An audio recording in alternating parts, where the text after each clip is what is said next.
Unspoiled Network podcast. This is Unspoiled, covering Ted Lasso Season 3, Episode 8, We'll Never Have Paris. In this episode, Ted suspects that his ex-wife is going to get remarried and has a bit of a meltdown. But most importantly, Keeley's privacy is compromised, and it's really awful, and I hated it. And I didn't like this episode, and I don't want it. Yeah. Welcome to Unspoiled.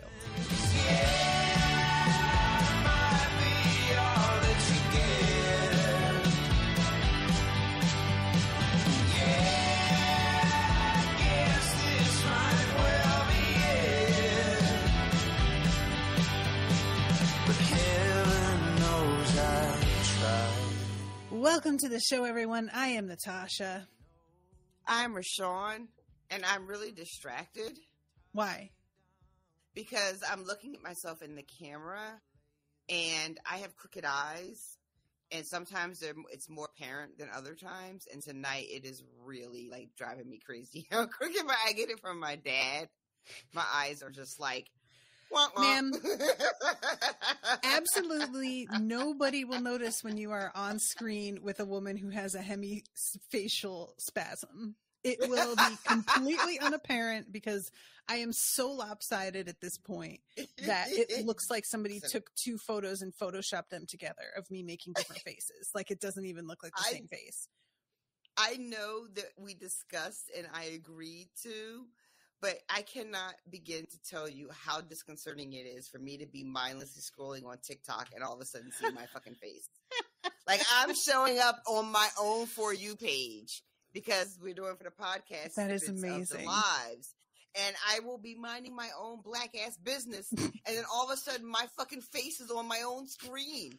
That reminds me. I got to schedule another one of these. Hold on. I got to get that going. This is part of a company that Patreon hooked me up with that was doing like a free trial of AI editing where you upload a video and it cuts together a number of like clips automatically with subtitles of things that it thinks people are going to find interesting and that are like really like a complete thought. I'm picking from completed clips, like 30. I get like a list of them to go through with a transcript, and I can choose which ones, and I can edit the subtitles and stuff. Oh, okay. Okay. So I can, make sure that things are spelled right or whatever, but I don't have to actually do the editing myself, which is fucking amazing because I don't know how to make each of us centered when we're speaking, but not the other in any given moment. So anyway, there's going to be a lot more of those because I'm not having to edit them, and it's paradise for me. I love it. Oh, nice. Well, I'm trying to get one together of Miles when I read him some things live, please, stuff like that. Please add him to the mix so I can see his face pop up instead of my dumbass face. You guys, the first time I saw one, I was like, what the fuck is this? And I was like, oh, wait, no, we talked about this. But, like, we have conversations about shit, and it doesn't always connect in my brain with the end result is going to actually mean in real time. Mm-hmm. So a girl was like wildly unprepared. I wish that there had been a camera the first time I saw my face pop up on my For You page. I wish there had been a camera. I almost texted you about the fact that I was going to do it, but you were going through emergency, and I was like, we've already talked about it. I know she's okay with it, and it's just going to have to be like uncomfortable for a minute. I'm just gonna do it. It was uncomfortable for a minute. I predicted it. But yeah, there's like sure that one I of got me this happening though. That was what I was about to say. There's one of me with no makeup whatsoever, looking way more raggedy even than right now, which is saying something because I have put in no effort today. And then there's one of me full face makeup, fake eyelashes, the whole thing. And man, fake eyelashes really make that facial twitch so much worse looking. I do not like it. It's just so much more exaggerated when there's all this makeup drawing attention. Ugh. Anyway, I'll tell you what, kids. Combo of having that twitch and getting older has turned my face into a stranger's face, and I'm not a fan. It is the same. It is. Stacey says that her right eyelid droops. And it's been like that her whole life. And every time she's a doctor, she has to assure them that she hasn't had a stroke. I'm sorry. That is truly such a, like, at this point, I'm so glad I have like an explanation for it, because I had a doctor just tell me to drink Gatorade because I was probably low in electrolytes for my fucking. Oh my Anyway, God. we're not here to talk about my face. I don't. We really are, or how incompetent and irresponsible and fucking not deaf, refusing to listen to their patients doctors can be sometimes. Very much. Yeah. So see, nope, not doing it. Not looking in my eyes anymore. Don't do Lasso. Talk about Ted Lasso. Yeah. There's a lot of people who were just listening to the show for the first time, and they were like, Ted Lasso sweet, and then we spoke for fucking 10 minutes at the top about how we look and unhappy we are with our looks, and they just fucking signed off and they're already gone. So to all of you, we barely knew ye. Thanks for coming. Thanks for leaving. Okay. So let's start this off from the very beginning, because we've got an amazing win streak happening for Richmond, and it's, you know, all these pundits talking about how happy Ted must be about it. And then we get a cut to Ted at the pub, and he is not looking happy at all. Not happy at all. Yeah. And he's sitting across from his ex-wife and fucking Dr. Jacob. Jake. That's right. I was about to say Jack. Dr. Jacob. Yeah. Ted's total football that we saw him, you know, come up with when they were in Amsterdam and try to implement in the last episode is now starting to pay dividends. It's coming together. Teams coalesce. They're winning games. Crowds into it. This is like a high point, right? This is it. This is a high point. And then we do that cut right to Ted's face, and you're just like, oh. Yeah. Yeah. And this is the kind of thing that's a truly alien concept for me, because, you know, I broke up with Brendan and then we were just out of each other's lives, and that was that. And we didn't have to attempt to be friendly at all. When you have children, it is an entirely different dynamic. You can't, I mean, of course, there are people who really do just divest from their former lives and disappear into the ether, right? Those are not the people we want to emulate, though. What you want to see is a good, healthy co-parenting situation, which can be extraordinarily difficult to navigate. And I don't have children, have not been divorced, so I don't know anything about any of that. Just I've seen some people I know go through it. But it's tricky. It's really it's like tricky grown up shit that you have to fucking figure your way through. And we see Ted struggling with trying to figure his way through this in this episode. Yeah, this is like, I just, you know, I respect that you have to do this. I'm just really glad that I never had to worry about it. I can't imagine navigating what was already very difficult divorce, very complicated with living situations and all that. And then adding a child to that. Oh my God, nightmare. Nightmare. And then for Ted's situation, it's doubly complicated because of who his ex-wife is now involved in. And the fact that he's overseas, like, there's just a million extra layers making this too hard. You know, he is, you know, away from his family, away from his son. His fucking marriage counselor is now in Ted's role with Ted's family in Ted's house. I cannot believe this man has the nerve to show his face.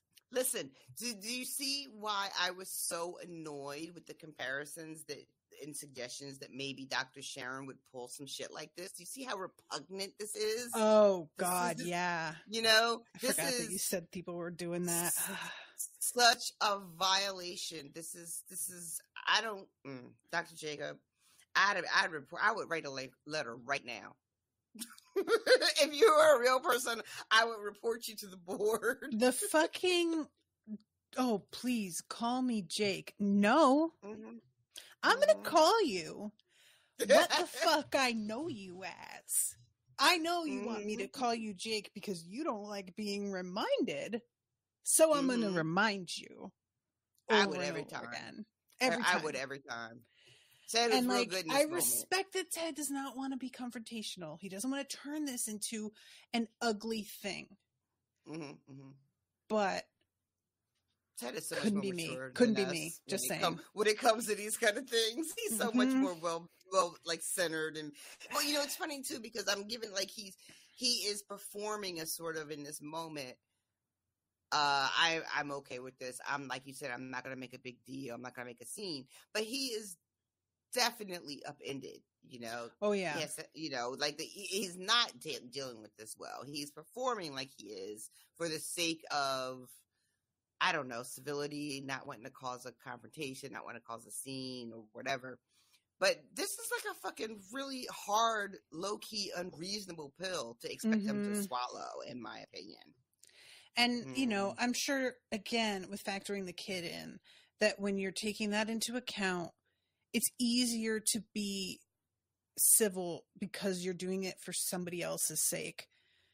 But even so, there's something almost worse about that. Like, him coming here with the child, I know there's not another way that this would make sense to happen, but there's a part of me that's like, you are coming here with the kid as like shielding because you know he has to play nice when there's a child in the mix. And I know that's probably, like I said, the only real option, but there is just a part of me that he just has behaved with such questionable ethics in general that I am now suspecting every motive because he's earned that.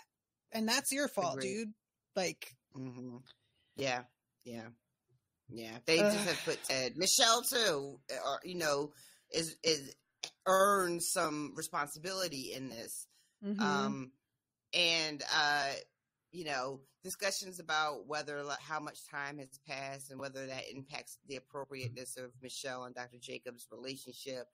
You know, it's been 3 seasons, so let's say 3 years since they separated. I don't know, word on the internet streets, according to people who are in this profession that are in the Ted Lasso groups, say, you know, it's really frowned upon, but there are certain guidelines that say it should be X amount of years since they were your actual patient. And it was anywhere between 3 to 5 that I kept seeing people banty about. In my opinion, it's just not appropriate. It's just I don't care how much time has passed. But them coming on this sort of spontaneous trip, because what's happening is Jake is taking Michelle on this trip. And they're just dropping Henry off to spend some time with Ted while they do this little jaunt over to Paris. Which apparently he was not aware they were going to do. Which again, Jake, what the fuck are you doing? Surprise proposal, it sounds like.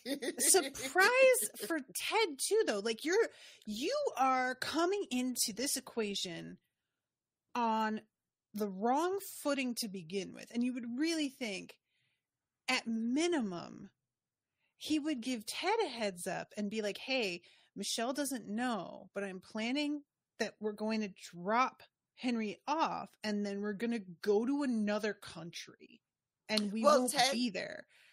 Right. Because Ted thinks that they're going hiking in the English countryside. Right. So he understands that they're taking Michelle and Jake are taking time to be alone together on their own adventure while Henry spends time with Ted. But yeah, the whole like, oh, we're actually going to Paris is, you know, a bomb that she just drops on him while Jake is in the bathroom. It's not about getting permission because that is how Leslie phrases it later. It's just like, well, did he at least get your permission? And Ted's like, that's not what I'm after. I'm not her father. Yeah. But I just feel like if you are he is in a points deficit. And if you want to gain some points back, don't fucking spring shit on this guy who already has very valid reasons to be furious with you. It just feels like a foolish move, and I again suspect everything this man does because I don't like him at this point. I want to just mention too, like, it is not Jake that even springs the news on Ted; it's Michelle, right? So, as far as we know, the audience, we are unclear whether Jake had ever had any intention on Ted knowing what yeah. they were really doing, right? She Yep. tells Ted what the real deal is while Jake is in the bathroom washing his hands. So we don't even know if he's a hand wash guy. What? Yeah. What is that? But all right, so that's how this episode opens. So yeah, Ted, and I'll be honest, when she says he's taking me to Paris, I was really confused about Ted's like intense reaction. And it's not until he's talking to them and he brings up the proposal, where would you do it, that I was like, oh, that's what he thinks is going on. Because there was, at first I thought it was just that they hadn't informed him, but he continues on in such a state of mind over it that I was like, it can't just be that, because whatever it is eating at him. So it's not just the surprise of it, or he'd have been over that by now. And once he like questions them about where they would propose and they all say Paris, I was like, I see. Yeah. I have to be honest, because I am not the kind of person who thinks people get proposed in Paris, because like, what life are you living? It didn't immediately occur to me either. I had to wait until we got there and then be like, oh, I guess that is a thing. And then once they all talked about it, I was like, oh yeah, if you have the means, yeah, you would take your person to Paris, because like, why not? Yeah. But it literally, like, it did not connect for me either initially. I did not understand why Ted was making that leap to such distress until he told everybody. This is one of those, like, how many, if you work at the Eiffel Tower, you must just see a proposal a day, at least, right? Oh my God. It just would be a constant thing. Multiple. And then they have that bridge. Isn't that in Paris? Oh, with the locks. Although I hear that they've taken all those locks down.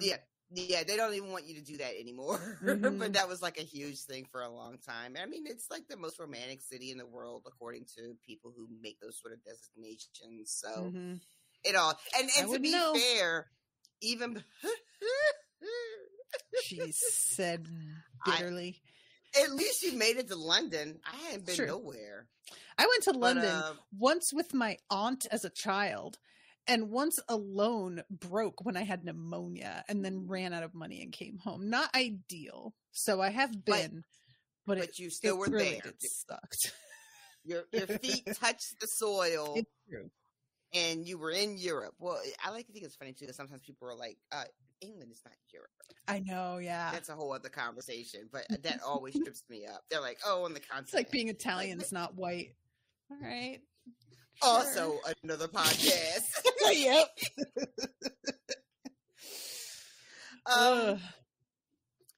But anyway, okay. Can we just talk about Ted's whole thing, like all his character stuff right away? Yeah, get him off. However you want to do it. Yeah. Get him off. I'm so sorry. Ma'am. I was trying to say get him out of the way, and I like couldn't. Ma'am. You get it. I mean, it's also the same though. Getting them off and getting them out of the way is also kind of the same though, isn't it? Oh my God, that really is like, revealing, RoShawn. I don't know if you want to. I can get them out the way so you can do it in the other room. Like, hey. I mean, listen. We're all adults here. Y'all know what I mean. So he has the Diamond Dog meeting, and it was actually pretty like well set up, because he does this, and I kept thinking how Nate was missing, and Nate's energy. There's nobody bringing the same weird vibe that he brought. And then when we go to like Nate's thing, I was like, we okay, cut so yeah. It's so good. It's so good.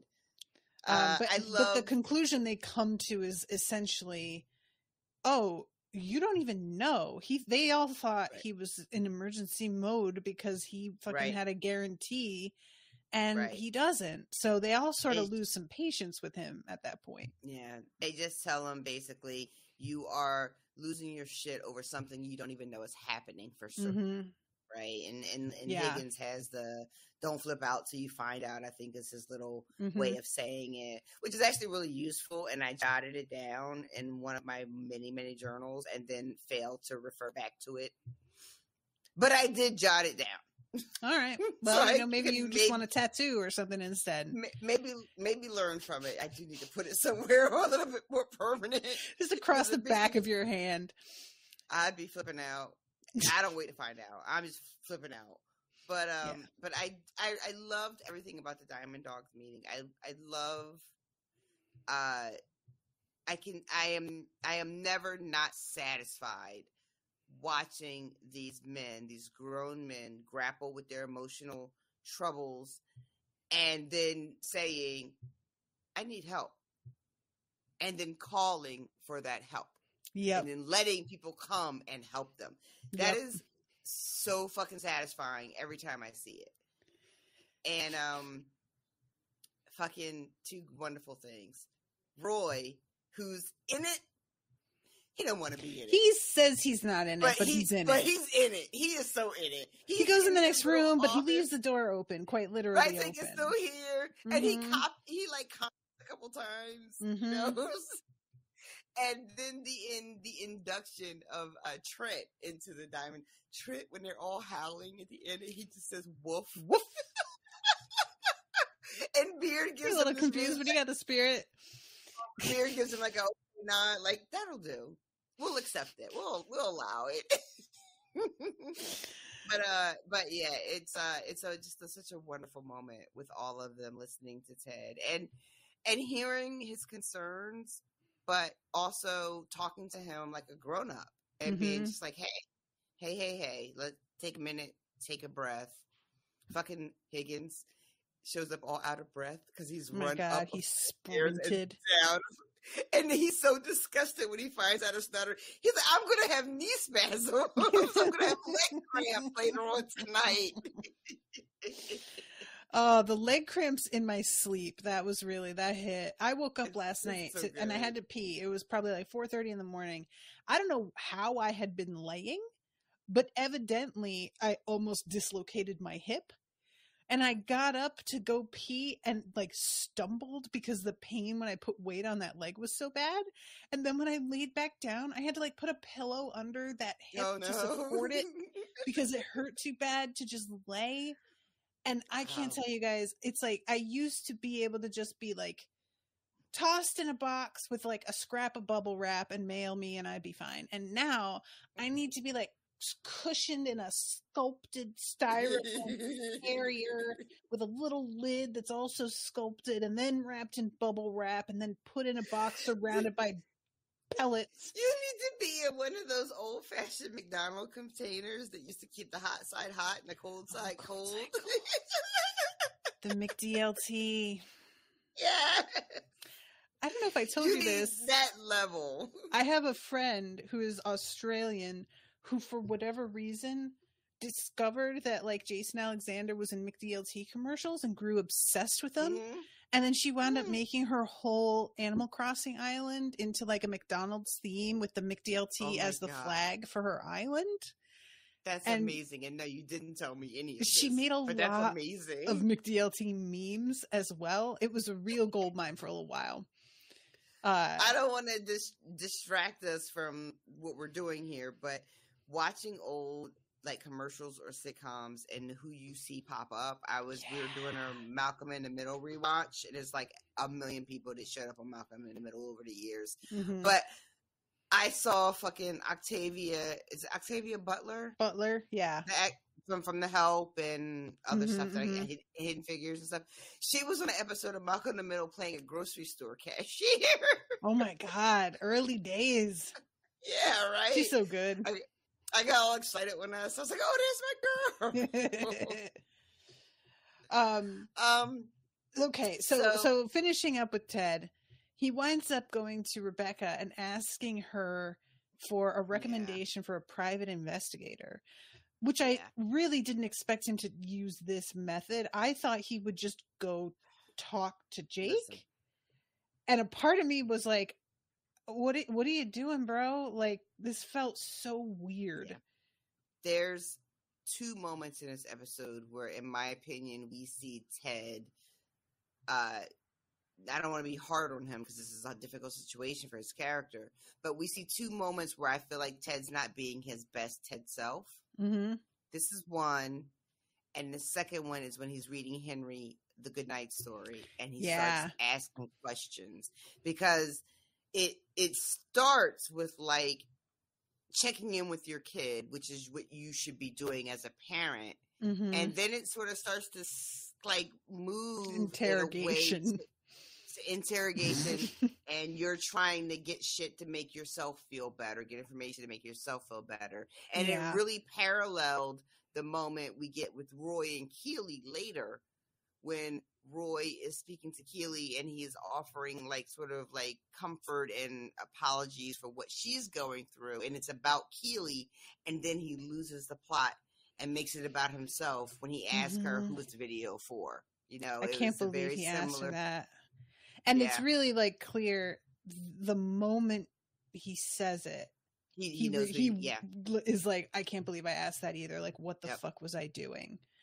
But oh man, and it, like that's actually a really great microcosm of their relationship.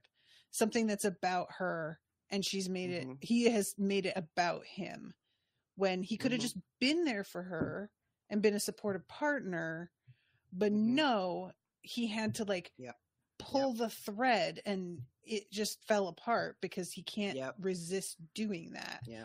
If you could, and I love how quickly do that, you would be all right, Roy. Like, so like the fact that he recognizes that he fucked up immediately is like a good sign if we're grading on a curve, right? Sure.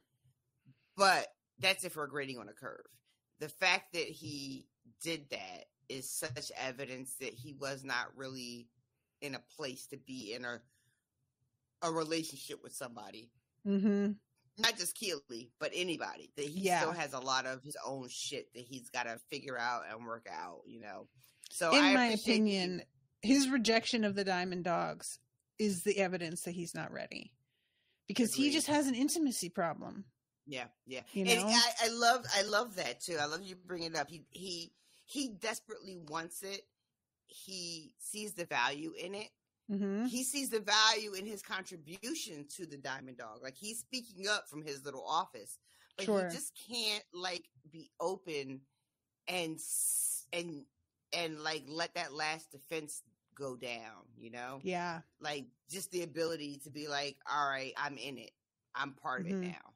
You know, like it might be corny and I think it's dopey, but I'm here because you guys are here and I love you guys and we're all in it together. He just hasn't crossed that threshold yet. Yeah. He's getting close. I hope so. I'm getting fucking exasperated with his ass, I'll be honest. But it's probably good that we're not spending as much time with him this season as we have before. And so Ted eventually gets a call from Rebecca while he's at the pub. And he had gone to a Manchester game with Henry because they have the day off, and that is what Henry wants to do, is go to a football match. I love Ted being like, you know, it's my day off, right? Like, what does Ted say in this moment? He says it would be like asking a mailman to go for a walk. Yes, that's it. And Henry is unimpressed. And the only game happening in London on this day happens to be United. So they don't even have options. That's the game, right? That's the game that's happening. I love the beer.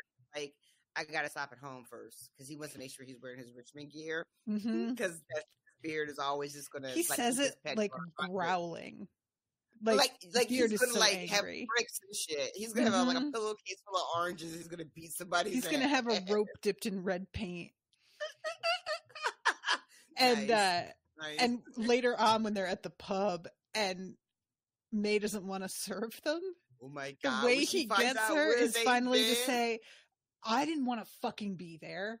And I really appreciated that. I love come on.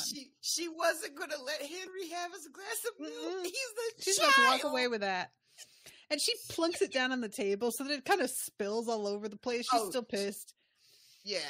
They have violated. And I love that moment is so great too, because Henry, child, innocent, not like hip to all of the other ugliness that's happening and all the backstory with Nate and the team and all that.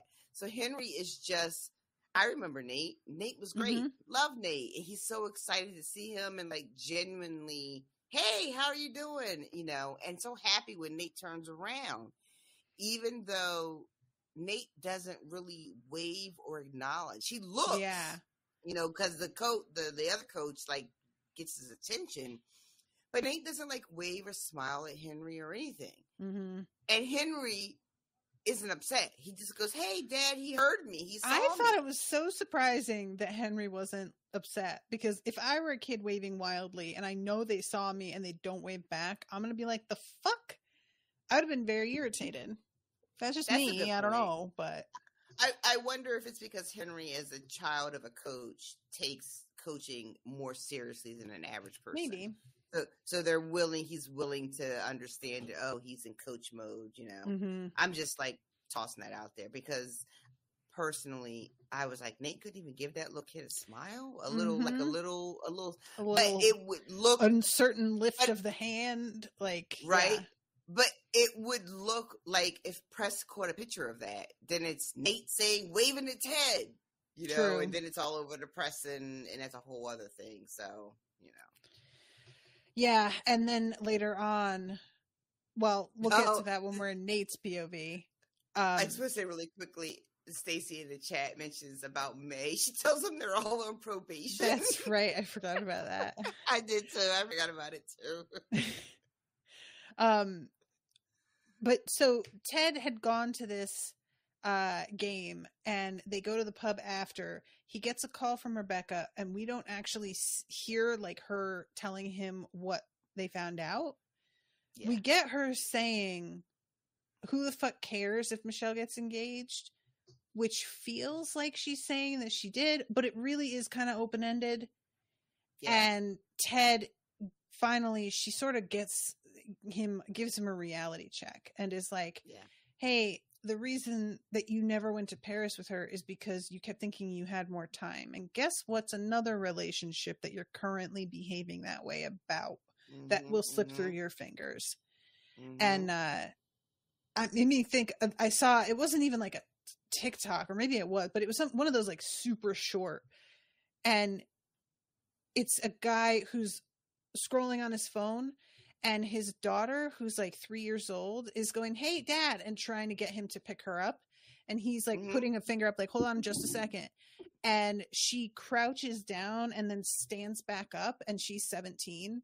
And she has her phone, and he finally puts his phone away and goes, "Okay, what?" And she walks away on her phone. That's the Cats in the Cradle song. Yeah, and it was just like so brief, and it was actually gut-wrenching. Because the transition from her turning from this child into the teenager was very, very like well done. So you don't see it happen. She just stands up and you're like, "Wait, what?" And his startlement about her walking away, it was the kind of thing that as somebody who is on the outside watching my friends who have kids, their kids grow up, and I completely lose the thread of how old somebody is because time doesn't pass in my world. I look the same. That's fucking scrolling through Facebook and seeing my friends be like, "My kid's starting 9th grade." I'm like, what the fuck? 9th grade? What are you talking about? Truly, like, just really world bending. Yeah. I like too that moment that they're having outside of the pub with Henry, and when Ted is on the phone with Rebecca, they have planted the seeds of how important the Beatles are to Henry and Ted, and it's something that they connect on. That's come up multiple times over the course of the show.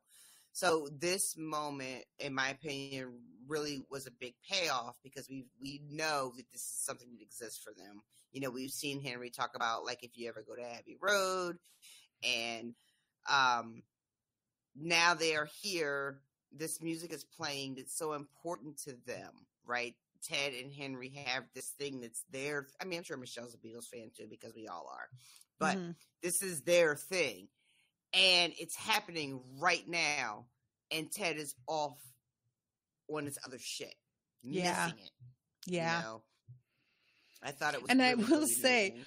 when he finally goes back after Rebecca convinces him to like pay some attention, I was sort of like, I can't believe that they're still on the na na na na after that combo. And then I looked into it, goes and on apparently forever. that's like 4 minutes long in the song, Yeah, which I it didn't goes on remember. forever.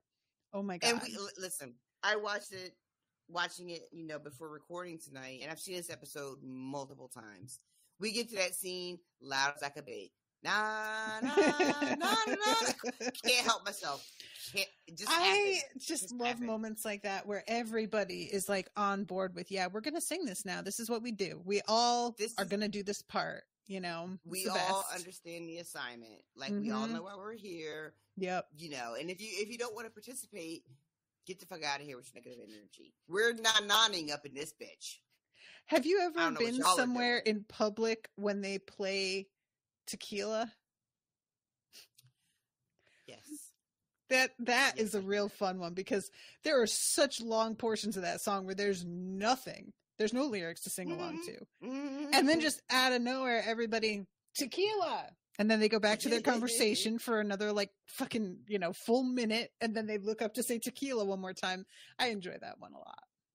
There was a time, and it resurfaced since Paul Rubens passed recently. And I'm not going to get into a whole thing about that.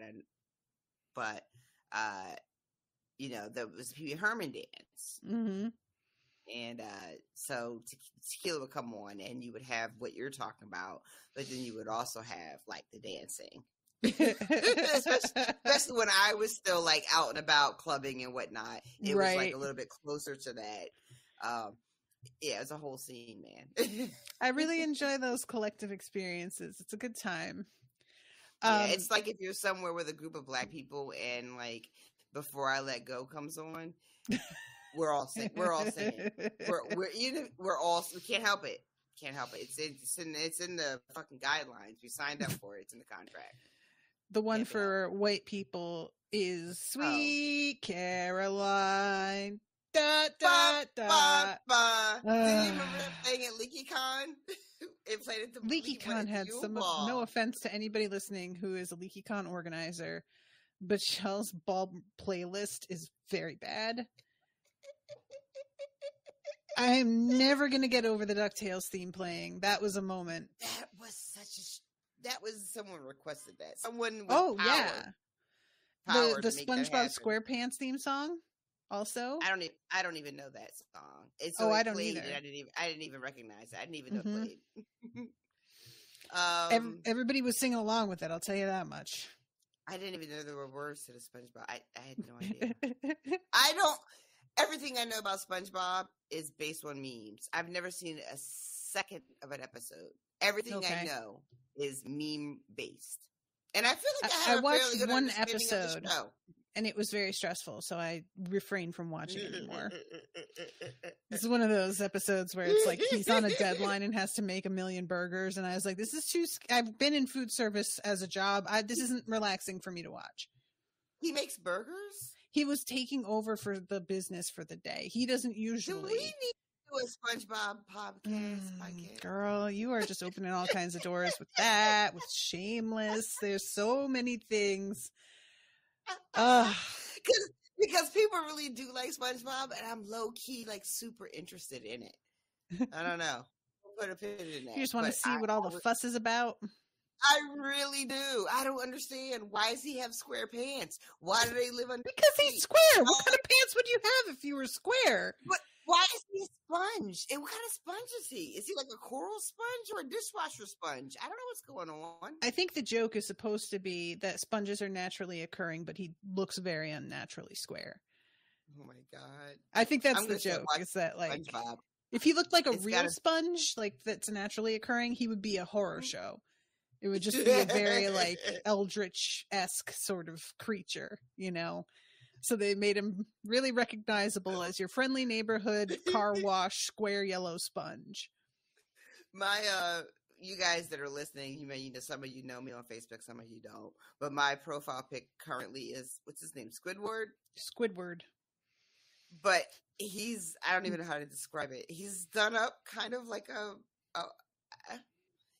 like kind of like, I don't want to say a black woman, but he's done up kind of femme. Mm-hmm. It's got big gold hoop earrings and like a tube top. He's almost got like a chola look, you know, it's like half black girl, half chola. You know, yeah. He's got he like doesn't have the lip liner, hair. but so that's my profile pic because I did one of those dumbass games. It was like, what's your cartoon version look like? And that's what it came back for me. Anyway, all right. So it ends with Ted getting his reality check and going back to the table and enjoying his moment with his son, as he should. And then we have like a kind of wrap up moment where he is at his apartment saying goodbye, and his wife comes to get Henry and to get the bag away from Ted. And it's sort of a weird moment because I think what he's doing is trying to see if there's a ring on her hand.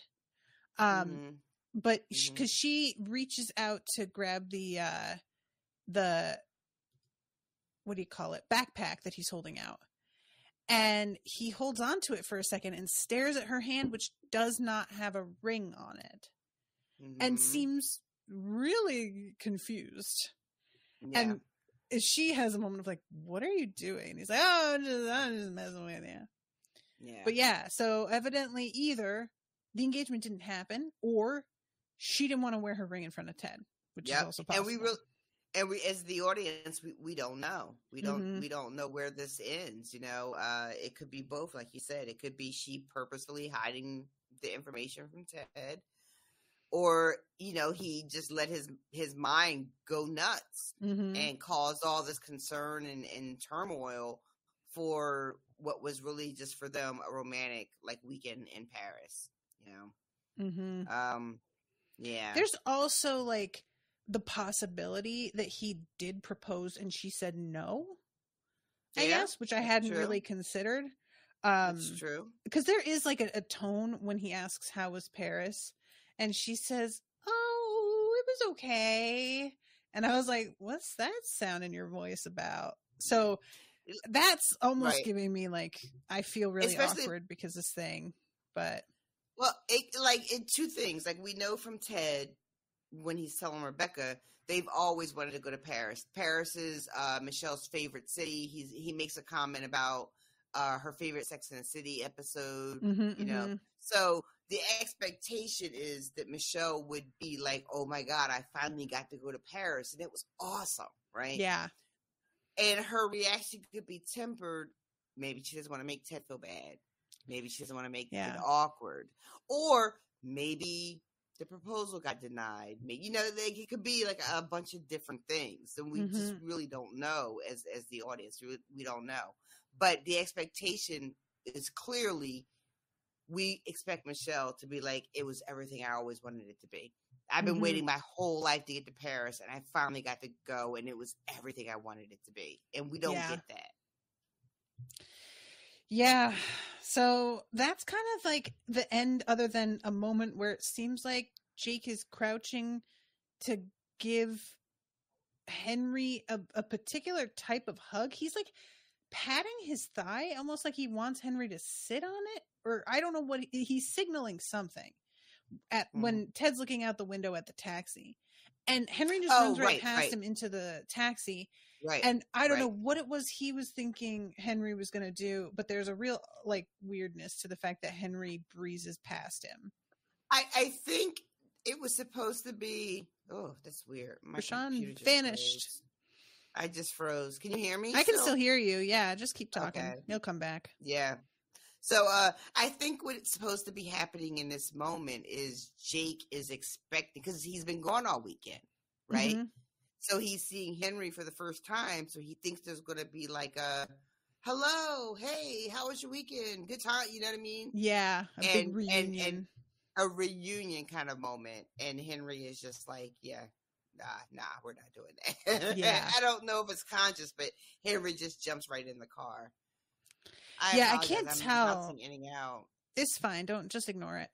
I can't tell, like, I don't think Henry dislikes Jake exactly, but it can be weird to know how to act with a parent's new partner, you know, like yes, not yes, really just, it's a strange situation. And especially if your parent tends to be somebody who like doesn't get serious and you know not to really get attached, or if they are somebody who gets too serious and you have to be kind of worried about it, like it's just a minefield, you know. And also navigating the relationship with the new parental, you know, partner, the step whatever, even though they're not married or anything just yet, in front of the actual biological parent, right? So maybe when they're home in Kansas, Henry is like, give me a hug, but maybe not in front of my dad. Like, we don't know, but it's, you know what I mean? It's just as complicated. So that's pretty much, that's Ted's deal. Yeah. I want to bounce back very briefly, talk about a cute moment with Henry and Kit Boy, what's his name? Where they're making Henry do the thing and he's scoring him. Will, I will never remember your name, Will. I'm so sorry. Will, well, it's so funny too because he's credited as Will the Kit Man in the credits. Appreciate it. But there's I do like this moment where I think it's Roy who says, "Isn't this child labor?" And Trent says, "In late stage capitalism, what's the difference between this and a game?" And Beard says, "Word." All right. So now let's get into Keeley's thing because this is the bulk of this. Is awful, so right? Much. Ugh, I hated it. I want to say before we get into the nitty gritty of it, because the way this develops is the show did a really, I think, in real time as this was happening, there were a lot of mixed emotions from viewers. I thought the way the show did it was really clever. They have the boys in the locker room talking about this leak when it is just a sort of very abstract, it happened to people we don't know, so we don't care. Right. You know? And we get this really prolonged moment in the locker room with just men having a conversation about this type of thing. And we know that this happens in real life. We know that there are women, you know, famous women, not always famous, but you know, celebrities whose like iClouds get hacked and their shit gets spilled. You know, this is real life shit. And we watch these men have a discussion about it, about you know, whether it is okay or not. And I just really, really appreciate. We had two sides. You know, it wasn't like some utopia where they were all on the right side automatically. You know. But there was a real conversation, and it's Isaac who, as team captain, is like, this is unfucking acceptable. Yeah. And starts telling everybody, you know, they have a conversation about consent, about, you know, whether or not it's okay to have pictures on their phone. It's not their fault if they get leaked, you know, and it's all like kind of a joke and all excited, like, ooh, I wonder what sexy woman's going to be there.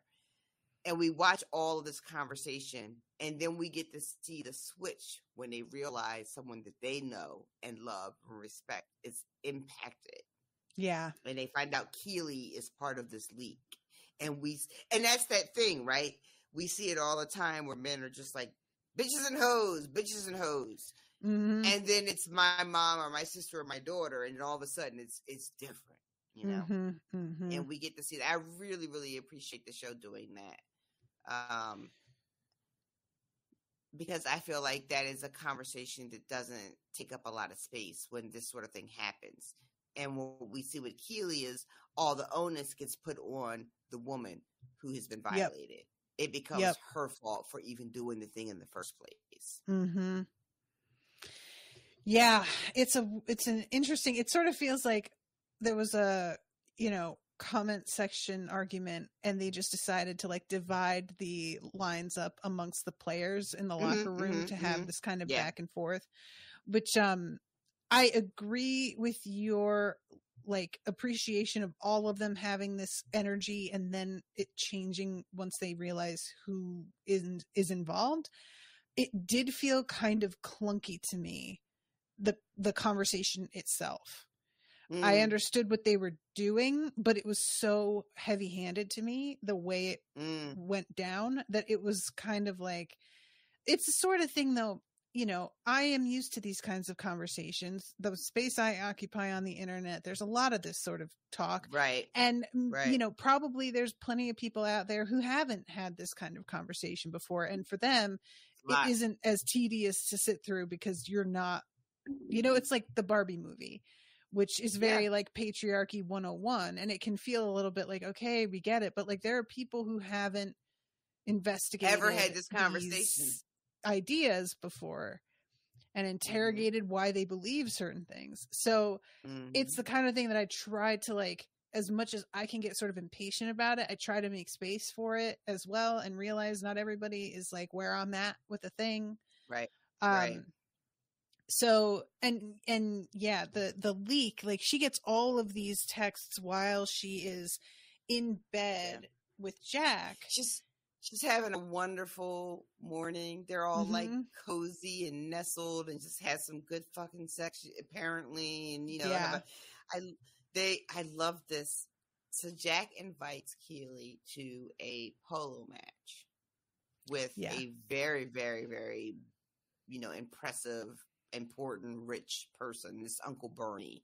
You know, Jack's ready to show off her girlfriend. She says it. I want to show off my girlfriend. Yeah. She uses the word girlfriend. She does, right? And then, so that really stings later when she introduces her when they're playing miniature golf, right? Yeah. And then, like, the phone starts dinging and the texts go crazy and we find out what's happened. And I don't know. When I first saw this, my fucking heart went into my stomach. This first time I watched this episode. What was it like for you? The thing that helped for me was that it was a huge leak and it wasn't just Keeley. And I know that probably is very cold comfort, but there is something to be said for being part of a group of people so that... And not being targeted. It's not feeling so personal, you know? Okay. It's, you know, if it were just her that got leaked, it would feel like somebody is out to get her in a way that I would have almost been like, wait, who did this? Like, it's got to be somebody we know. And that it's not specific to her made it a little bit like, all right, well, at least I know that I can shelve that this was done with a particular kind of malice. It's still malicious, but it's not the kind of thing that I feel like, you know, you're going to have to deal with a whole additional issue on top of the leak itself. It had the opposite effect for me. I get what you mean. For plot and narrative purposes, it being sort of just like you know, a group of people random attack means that the plot doesn't have to address why it happened and who did the leak and all that stuff. Right. But the idea that you could just be caught up as a random person, right? You just get like completely out of your control. That it's not even about you. You just are caught up in it. Makes it even more horrifying. And it's weird because it's also almost like I'm suggesting that if it was targeted, that would make it better. But the idea that it's just nobody a side effect to see you. Yeah, nobody fucking wanted to see you. You weren't even a thing. It's collateral damage. Collateral damage. That makes it for me worse somehow. Yeah, I get that. Because if you're targeted, then not that there's any real recourse, but if you're targeted, maybe you can backtrack to who did it and hold somebody responsible. But I see what you mean. You're just So, I also, there was the aspect of like, if there's a big leak, then there's enough white noise that maybe some folks won't even see it because there's other things that might be more interesting, you know? Right. But yeah, she finds this out. Jack says, I'll take care of it. and we only see like the very start of the video, and Criminal is playing in the background, and she like sucks on her 2 fingers just before we cut away, and I was like, woo, all right. Yep. I love later on Rebecca's like, you taught like girls everywhere how to properly masturbate. It took me forever to figure it out. Same. And I was a sex maniac, and it still took me forever to figure it out. Fucking Rebecca is like, I just accidentally bumped into the sofa one day and it felt good. And she says in a year they had to reupholster everything, and I blamed it on the dog that we didn't even fucking have. That's the kind of thing that I'm like, would parents even know what to suspect was happening? You know, like, what do you think is going on? I mean, well, because they didn't have a dog, I like to think their parents had to have a better idea. But honestly, I mean, as a parent, I'm not a parent, but it feels like something happens when you get older where you just sort of forget what it was like when you were younger. Oh yeah, you know, whether you mean to or not. A lot. So maybe it is possible that when you have kids, you just forget that when you were like a teenager and you discovered masturbating, like that just goes out of your head. Yeah, and you're just like, my child would never. Oh my God, I was the horniest fucking lunatic. Like, oh my God, I hit age 13, and that was it. It was starting much earlier than that. But it wasn't until around 13? Then that it completely left my control. Oh, yeah. 13? That's why I lost my virginity at 14, and I was impatient and was like, I could have lost this a year ago, please. Thank you. What does that mean? This could be yes, but you fucking around. That's basically it. Or whatever. Yep. But anyway, so Jack says she'll take care of it, but then Keeley is at her desk, and she gets a statement delivered by Barbara. Yep. Which is her apologizing and embarrassed and wishing that everybody could forgive her. Mm-hmm. And it's hideous. It's so antiquated in its approach that I feel like if she were to post this, it would give her a different kind of blowback, actually. It's the sort of thing that mad at her for posting it. That's what I mean. Like, yeah. I think that people would read it and be like, what the fuck? Like, no. One would hope. But maybe that's just us, because I do think we underestimate the contingent that is out there that does expect this to be the response. Those people are out there. They exist. I mean, I don't think I underestimate how many there are. I just don't think they are in the majority on social media like that at this time. Like, I think that the terminally online are the types that are going to have elevated views about this at this point and be like, okay, we don't do that now. We don't apologize for just like being sexual. And she's obviously really hurt because this is sent to her by Jack. But then they have like a conversation, and Jack sort of sidesteps it and says that her lawyers got a hold of it. Yeah. I love this moment because when Jack comes to Keeley's house later and she asks about it, and Jack is just like, oh, well, I called my dad for advice, and then he got the lawyers involved. Mm-hmm. Keeley says, and yet you still had Barbara give it to me. Because Jack is trying to act like, oh, this is out of my hands and this is not what I wanted to do. And Keeley is saying, well, if you didn't want to do this, why did it show up on my fucking desk? Mm-hmm. You still gave it to Barbara to give to me. Yeah. And if I remember correctly, Jack doesn't have a real... Jack responds with a joke. She says, yeah, I chose the most empathetic, sensitive person to bring it to you. And sidesteps again with just a little like, oh, I'm so clever and we know Barbara and let me dunk on her for a second instead of like addressing what you're saying. And that is all Jack does throughout this episode is sidesteps. She doesn't answer things and she knows very well what Keeley is saying to her. And isn't getting into the confrontation. And Keeley is letting her get away with it because she is so fragile and upset She doesn't want there to be a conflict in her private relationship also. She's got a big enough problem to be dealing with. She doesn't need this too. And I want to talk about... it's hard to watch. Because Keeley goes... Before Keeley sees Jack that evening, she goes to see Rebecca after she's gotten this statement she's supposed to read. She goes to visit Rebecca. Rebecca is just the kind of friend that you will want her to be, right? Yep. So first she reads the statement. I love it. She says, "This has got lawyer ick on it." And she dropped it like the paper has cooties on it, which it does. Yep. And then she says to Rebecca, give Jack a chance to surprise you. Right? Don't. She's giving Jack the benefit of the doubt. Giving her the benefit of the doubt. Have a conversation with Jack. Give her a chance to surprise you. Give her a chance to say, "Oh, this is bullshit. I don't want you to say this.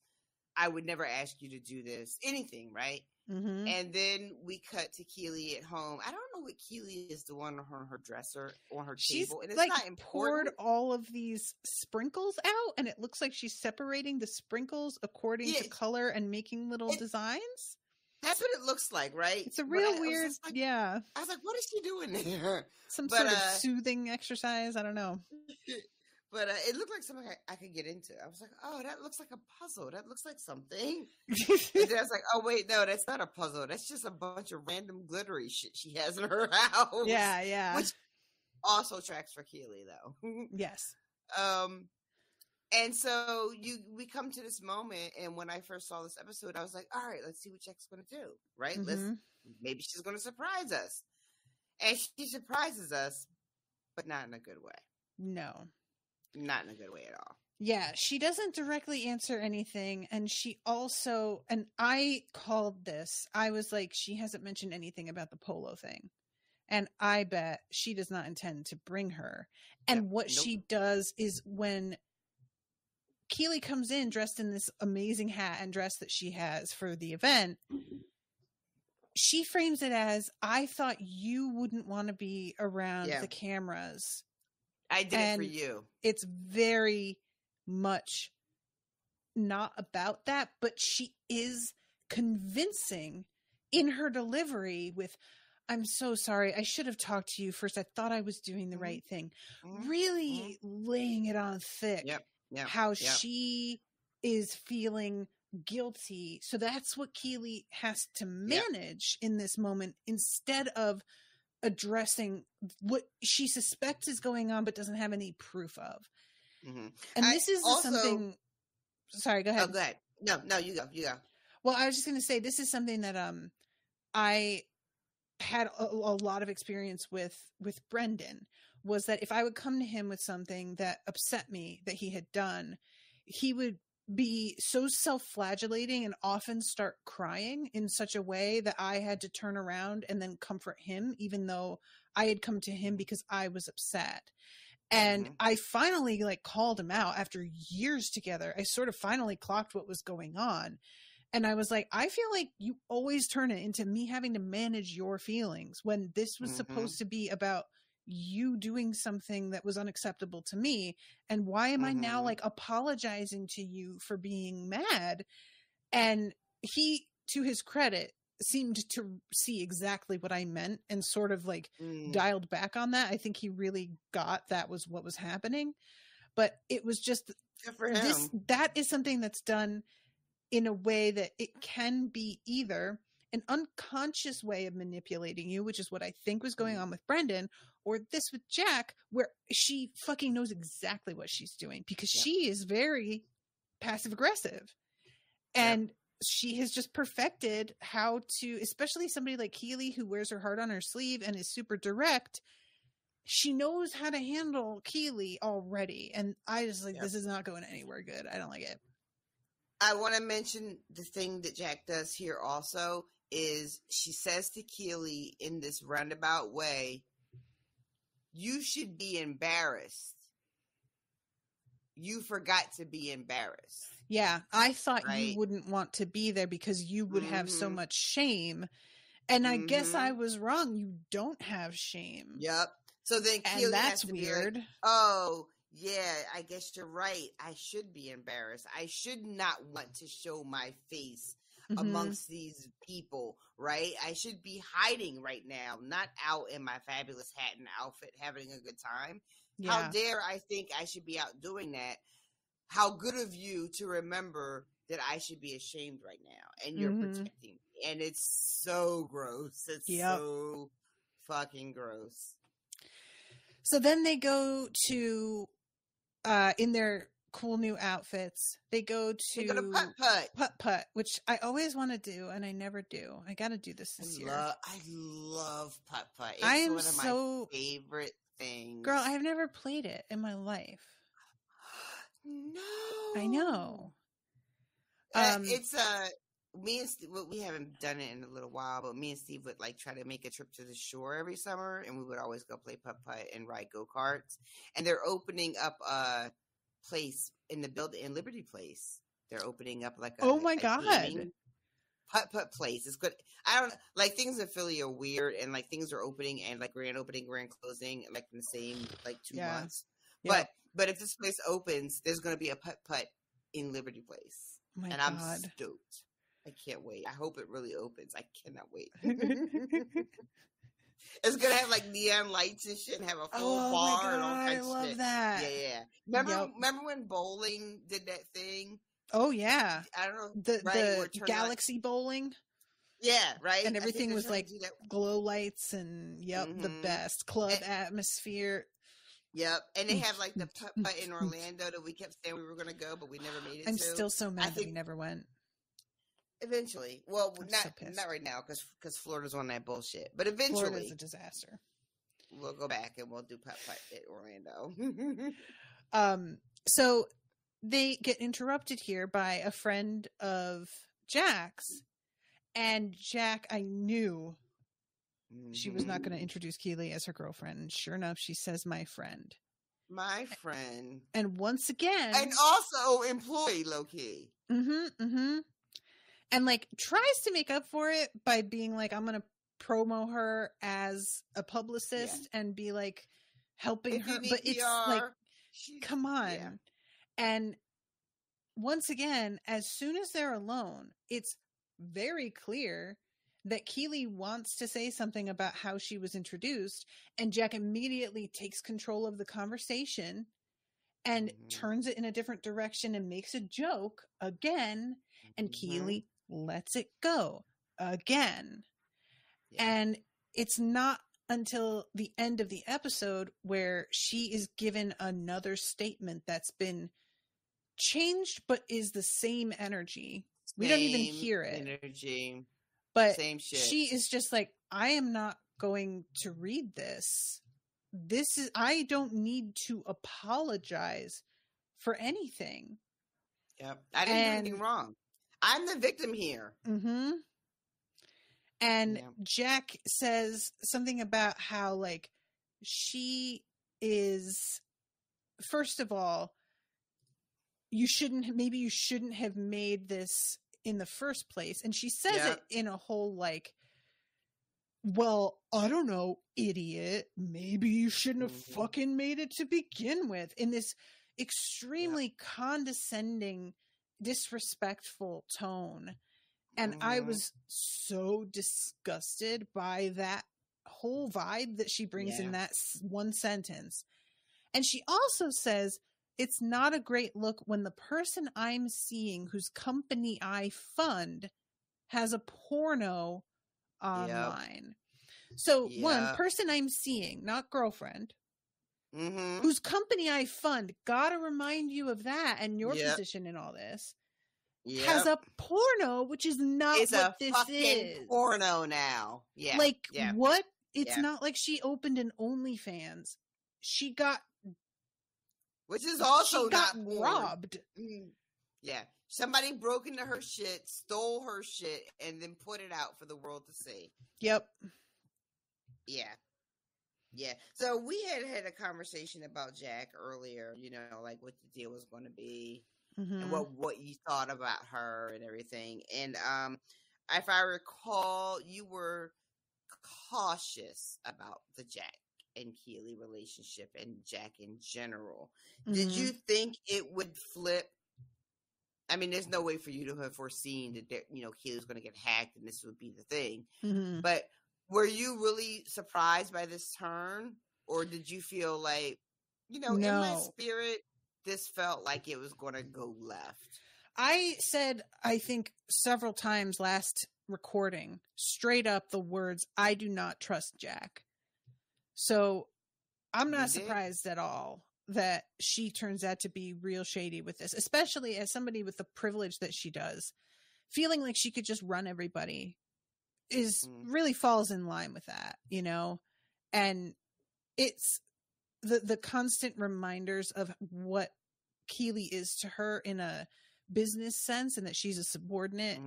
It's so that's why you don't fuck with your boss, because they can do that. It's the power differential remains no matter how much you can say, oh, we're both consenting adults. There is still a structure at play that unless you find a way to even that out, there's no getting around the fact that one of you has the upper hand in a certain way and could use it if you felt like being a real douchebag. And so, no, I'm not surprised. And I am only hoping that this is really the end, because I don't want to see her face again. I did not like her. And I just was suspicious of her in general. And the number of times I see Keeley being unsure of herself and looking for support and not quite getting it, but then like letting it go. It's so saddening to watch, because she's telling herself it's nothing, and you're like, this is a whole lot of nothings happening though. Like they all kind of add up to something though. Watching Keeley kind of like be gaslighted and also gaslight herself, because sometimes we get into a position where we don't trust our own instincts. I remember thinking, watching this the first time, there were a lot of occasions where Jack would reference what she had access to and what she could get away with. Oh, my father's a billionaire. Oh, I have so much money. Like little, they were always like jokes, like she bought the book for Keeley, right? And then she just like ruined it by writing it. And she, and it's just like, oh, well, I have so much money, it doesn't even matter. Like I can just do this thing. There were all these like little subtle reminders of her power that she had. The resources she had access to. And she always did it in sort of like a pseudo self-deprecating way. So that you could sort of take it like, oh, it's just a joke. But really, she's like reminding us at every turn what she can do. Yeah. Yeah. I just, and I'm going to be honest about something else. Like, this isn't a big deal, as we are only a little over halfway through the season at this point. So it's possible things could turn. But I was really looking forward to seeing Keeley businessing this season. Yeah. And it's just turned into relationship stuff for her. And I'm honestly kind of disappointed that the show has decided to turn it into that, because not for nothing, but can we get a woman like being successful and that being the story and it not having to come down to romance? I just don't need that. We've got enough relationship shit going on with Keeley already that we didn't need to add this in. And her relationship with Barbara is very compelling to me, and we're doing nothing with that because we added Jack into the mix for like reasons. And honestly, it's sort of like we're seeing with Keeley what we know already went on with Rebecca, which we sort of watched again happening with Bex in a secondhand way. And I don't need this again. We get it. I agree. Like I don't know. I don't like this turn of events for this, and I'm hoping that Jack is out of it now. There was a lot of people felt the same way. There was a weird thing that happened, but not a weird thing. I mentioned this to you earlier in the season where there was, so we have characters that came in. We had Zava and we had Shandy. We have Jack, right? These are people that we don't know that show up in the final season and feel like they're taking up a lot of space, right? When we really are trying to get the stories of the people that we already know. Right. So, you know, we accept that Zava is sort of a way to move the team forward. We need Zava to show up and then leave so we can see Richmond try to like figure out who they're going to be without him. You know? Right. Shandy comes in. She is a challenge for Keeley as a boss in her business. So that kind of makes sense because we need Shandy to come to move Keeley as the business owner to the next step. But the introduction of Jack is a relationship thing that we've already done. Yeah. And I would have preferred to see more Keeley running her business and what does that look like as opposed to Keeley falling into a relationship with her boss. But I thought the whole thing with Shandy, like there would, and again, we're not that far, like there's still time for things to turn around, right. But like I really thought with Shandy that we would get some sort of growth on Keeley's part, that we would see of her realizing how she needs to change her vibe now that she's the boss. And we don't even see the firing scene, and Shandy comes out and throws a fit, and then Keeley just sort of laughs about it with Jack, and it doesn't feel like she learned anything from the experience, really. Right.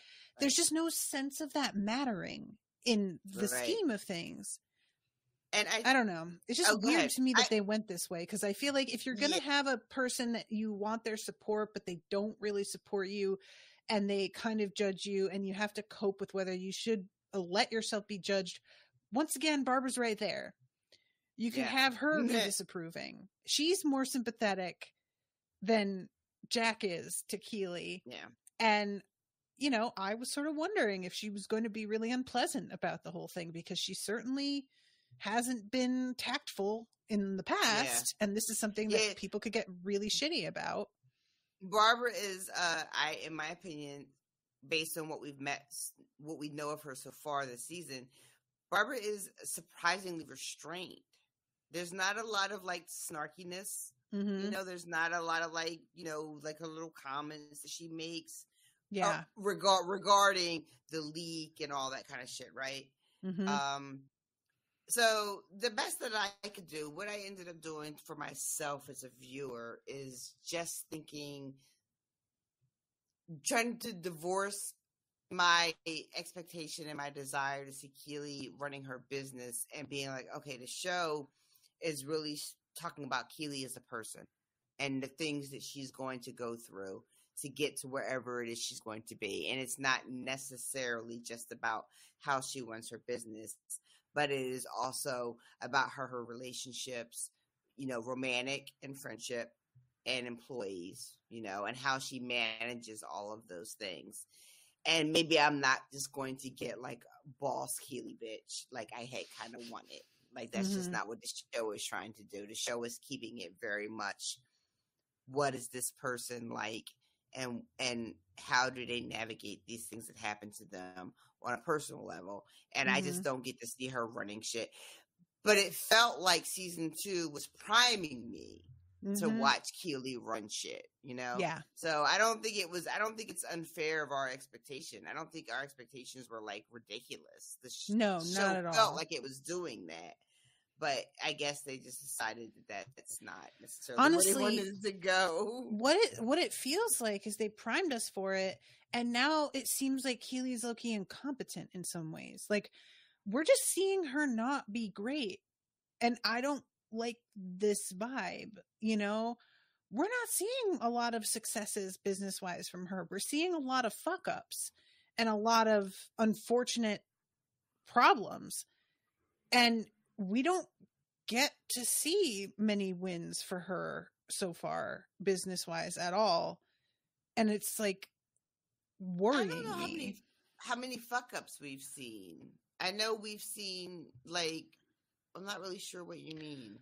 I mean, bringing Shandy on and everything that Shandy does being a direct reflection on her and the way she hires Shandy and handles her introduction to the team. all of that is super unprofessional.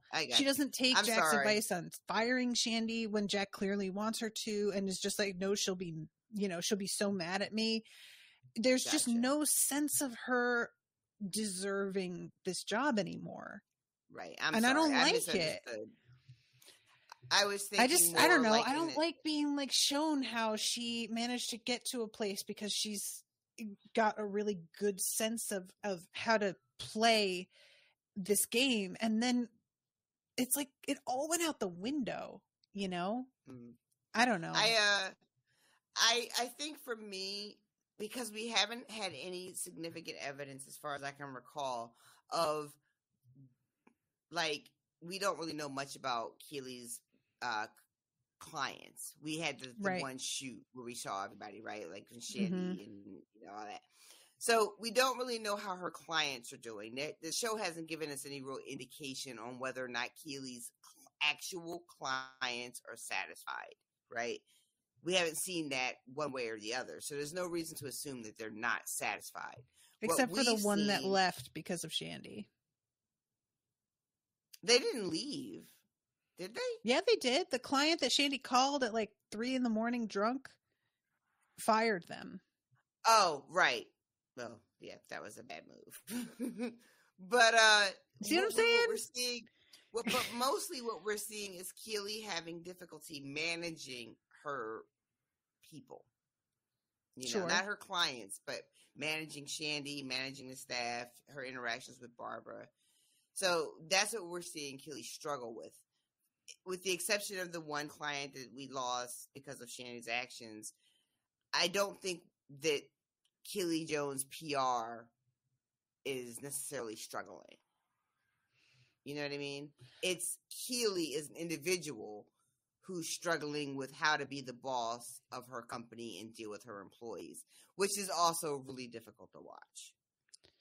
Like, I want to agree with you, but the show doesn't really give me anything to base that on. There's nothing to me that really says it's doing just fine and we don't have anything to worry about because all we have seen are like mistakes.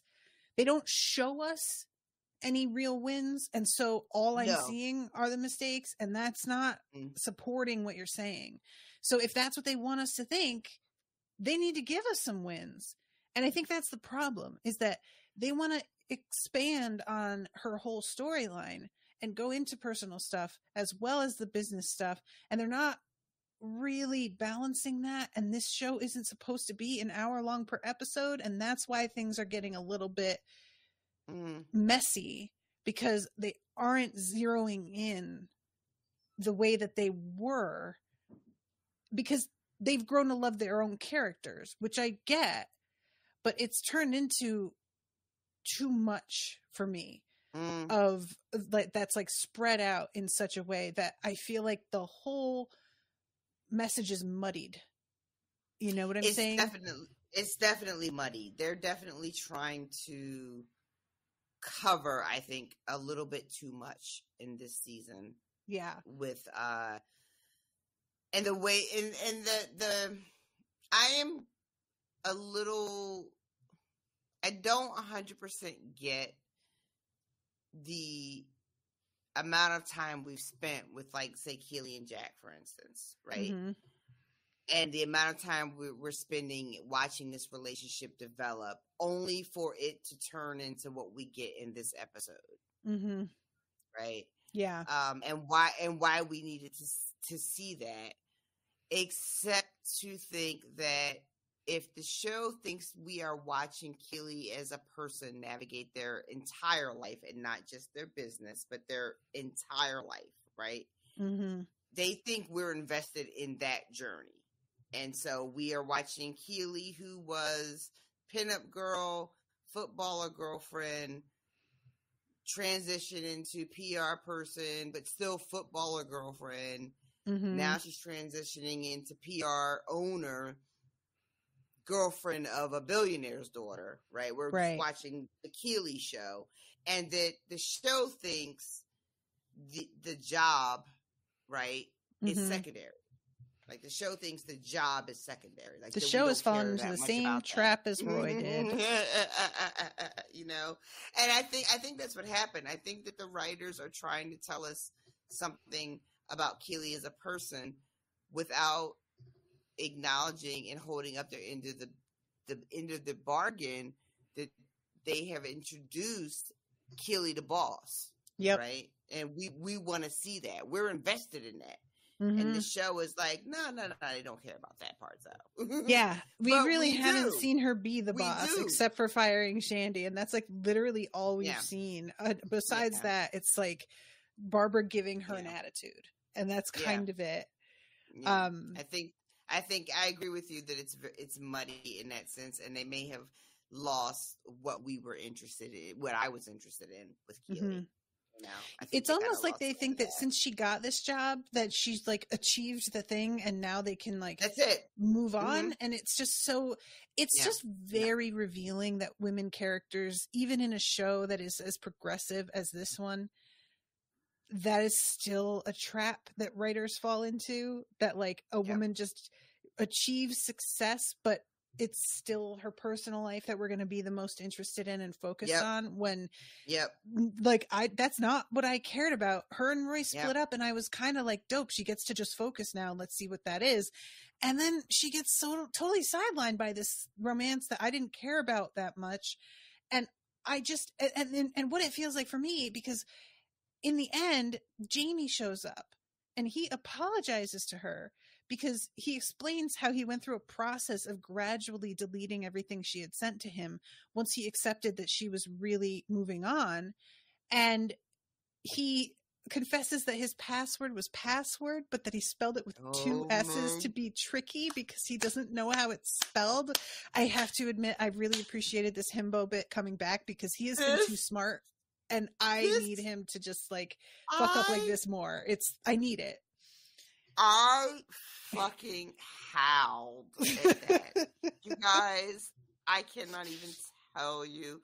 When that motherfucker said I spelled it with two S's, I had to. And you can see her like start to say something and just bite her tongue and be like, I'm just gonna let that go. I had to pause my whole shit. I did. I had to pause it. I had to take a moment to collect myself. I could not stop crying. I laughed so fucking hard at that. I really did. It got me. It really, and it shouldn't have. But to your point, we have been seeing kind of a different Jaime this season. So I had gotten a little comfortable, and that shit came back, and I was like, oh, that's right. That's who that motherfucker is. I just needed it. You don't understand. I got what they were doing with like, oh, it's a new and improved Jaime, but like, come on, guys. That's just not entirely who he is. Let's be real, please. We are who we are. Like, he had a couple of great moments. You know, like all of our characters, you know, they're moving down the road and making their progress, getting to who they want to be. But that shit doesn't happen overnight.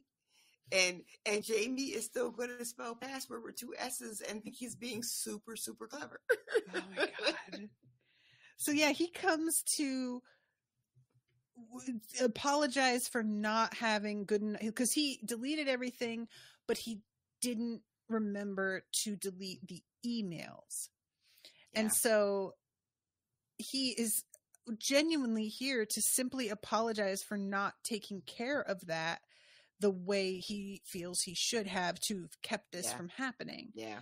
And she is so moved that he has come to not lay any blame, purely to apologize and take responsibility and acknowledge if he had done something, it would have kept this from happening, and that it's on him in a way. And I'm not saying it's on him ultimately, because somebody chose to hack his shit, which, yes, but it is on him in a way. And she throws her arms around him, and I was like, okay, so is the purpose of Jack to just remind us that a bad relationship is out there, and that maybe her and Jaime are going to reconnect? I already suspected that we were doing that her and Jaime are going to reconnect. There's been several hints. I think that's where we're going. I just don't care. Not seem pleased. I mean, who would be? Who out there was rooting for this? Like, come on. Let's be very real. The audience at large had to mostly not want this. Then what is this show doing then, Natasha? They are not paying attention to what we're interested in. That's clear. They're doing what they feel like, and they're not pandering, and I'll give you some respect on that, but also... So you think that, like, Jaime and Keeley are going to be in game for the show? I think so. That's the vibe. You hate to see it. I'm not mad. I'm just bored. That's look mad. Worse. I would rather be mad than you're bored. mad. I think you're mad because it's boring. Yeah. Yeah, all right. That's fair. I'll accept that. I just, like, it's just, and again, why does it have to be about romance? Can't she end the show single? Can we just have that be the way she lives and that not be a fucking issue? What would that look like? How does the show make that happen in your mind at this late juncture? We get more focus on her amazing business stuff. She figures out a way to, like, tie back somehow in with project with Richmond. Okay. And then she winds up buying the team from Rebecca. Right. And Rebecca retires and goes to back to, where was it, where she met the boatman? Amsterdam. There you go. Yeah. All right, guys, you heard it here first. We're going to get Keeley back on track. She's going to buy the team. Rebecca's going to retire with Boatman. And Keeley will end up not with any of these fucking dudes because she don't need them. Yeah. Heard it here first. That's what I would like. And, like, granted, I'm giving Rebecca a romantic ending, but that chemistry with this man is undeniable. I cannot deny it. So it has to happen. How do you think that happens? Does she go back to Amsterdam? Did you ever see Don Juan DeMarco with Johnny Depp? Oh no, I never watched it. Okay, I remember. So it's such a shame because Johnny Depp is such a trash bag. But that movie really is turn out to be so great. Shit. Yeah. And I loved him so much for like a half of my lifetime, you guys, because I'm old. So I've been in love with Johnny Depp since like 1986, 85, 86. And this is like prime Johnny Depp years. Like, he is so hot in this movie. But there is a point where he says their love was like a perfect prayer. Even God could not deny it. And that line has lodged itself in my brain, and that is how I am with Rebecca and that dude, whose name we don't know, Boatman. So how does that happen? Does Rebecca just go back to Amsterdam? She knows where his boat is. She can just show up anytime she wants. Quite frankly, of course, that's true. I don't know how that works. I was gonna say, like, is that just his parking space? Like, that wasn't a marina, so I don't know if that's like where he lives or what. Yeah. I think if you live on a houseboat, you probably have a lot that you're supposed to be in. Because we just saw in Alabama what happens when your boat's in the wrong place. So I would have to imagine his boat's supposed to be there. So I cannot express to you guys how mad I am that I had a family emergency right in the middle of that Alabama boat shit. I didn't even get to go off like I wanted to because I was dealing with more shit. It happened It was so great. I was on the couch on Twitter, and then all of a sudden, all these videos start popping up, and I'm like, what the fuck? And Owen's sitting next to me reading, and you just hear screaming and shouting it, and it goes on because these videos were fucking long. And he's like, what is happening? And I was like, some white people got beaten to death almost because they were fucking around. And he's like, all right, show me. So we're watching it. And I'm like, oh my God, I got to send this to RoShawn. And I open my text, and RoShawn had sent me literally the video I had just been watching, the same video. And it had just come through like 3 minutes earlier. And she was like, did you see this? And we just like went off for about an hour going back and forth with new videos that cropped up because so many people were filming it. And then memes because immediately the meme landscape was just like, changed forever. The best It was the best couple of days. That the number of folding chairs. God. One of my girlfriends she got earrings. They're folding chair earrings, and they say "fuck around and find out." It's and then like that's a good tattoo. I might get one. I wouldn't be mad at you for that like one. Several new tattoos anyway.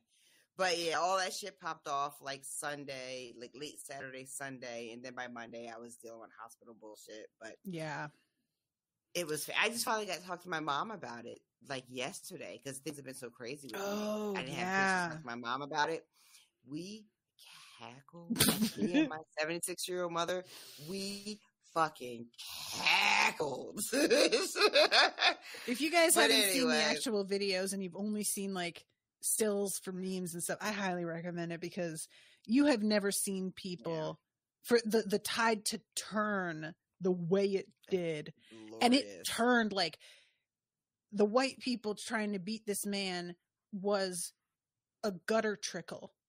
And then a fucking tsunami comes from the other side toward them because they were just not factoring in a boat full of witnesses who are going to be pissed as hell. Like, they weren't thinking. They really thought they were going to beat that man in front of all of those people and then just get back on there and crack another Coors Light. Yep. Like, that's what they really thought they were going to do.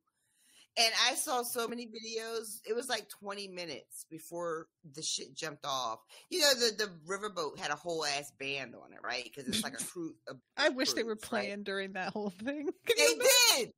There are videos when those people had that boat in the way. The full band on the riverboat started playing Ludacris, Move, Get Out the Way. And everybody on the boat was serenading that family. You gotta move, get up. It went on for like 15 minutes. Oh, and they just ignored them. The whole band. It was a whole fucking band. And then finally the guy who got beat up was the co-captain. He gets off the boat and goes and tries to move it, and that's when everything jumped off. I thought you were saying that the band was playing during the fight. And no, because that would have been hysterical if they added like the soundtrack. Honestly, I want them to give a badass soundtrack, but I'm also kind of leaning towards the Benny Hill music because that would have been really, really funny if they had a kazoo on them that they could use. Like, oh my god! I saw a video where people on the riverboat were yelling at the people, "You guys have got to get out of here. This is going to be bad. You should leave now." After the fight, after they jumped the one guy. They were like, you should leave. This is going to be very bad for you when this boat docks. Y'all should go now. And their family still didn't leave. They are so used to getting away with what the fuck they want, you know? Like, yeah. But, all right. Anyway.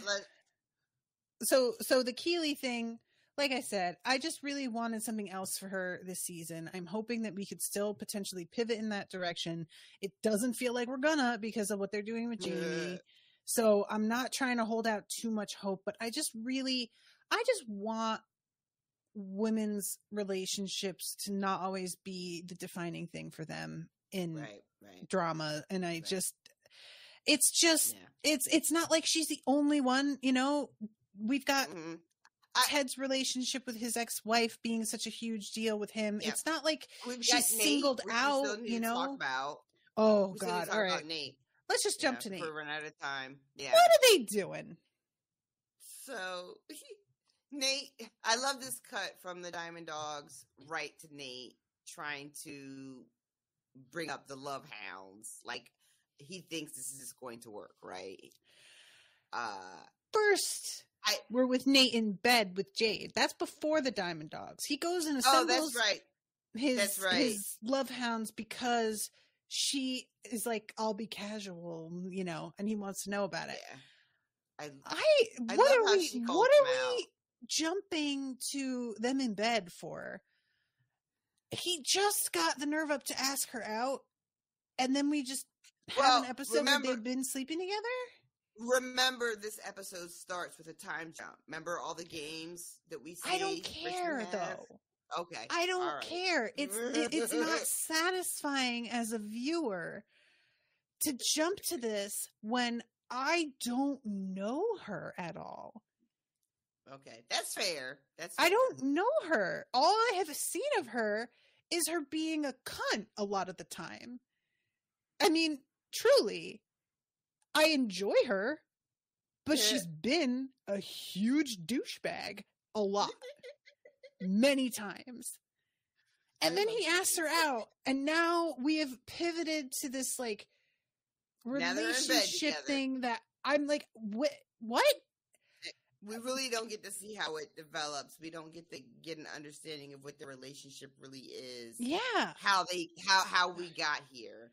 But here we are. The show is spending a lot of time on some things and not much time on other things. Right. And it's sort of weird because like you could still do him being unsure of what their label is and not knowing how to handle it and not have them this far along in seeing each other and him like already getting anxious about it. So you could have it coexist where they're still in the first dating like period and getting to know each other so that we get to know them while he also struggles with being more into her than he thinks she is into him. And that, you know, that sense of insecurity, you could do that. And they just completely skipped it. And I'm really bummed about it because it's like the way that they have treated her is sort of like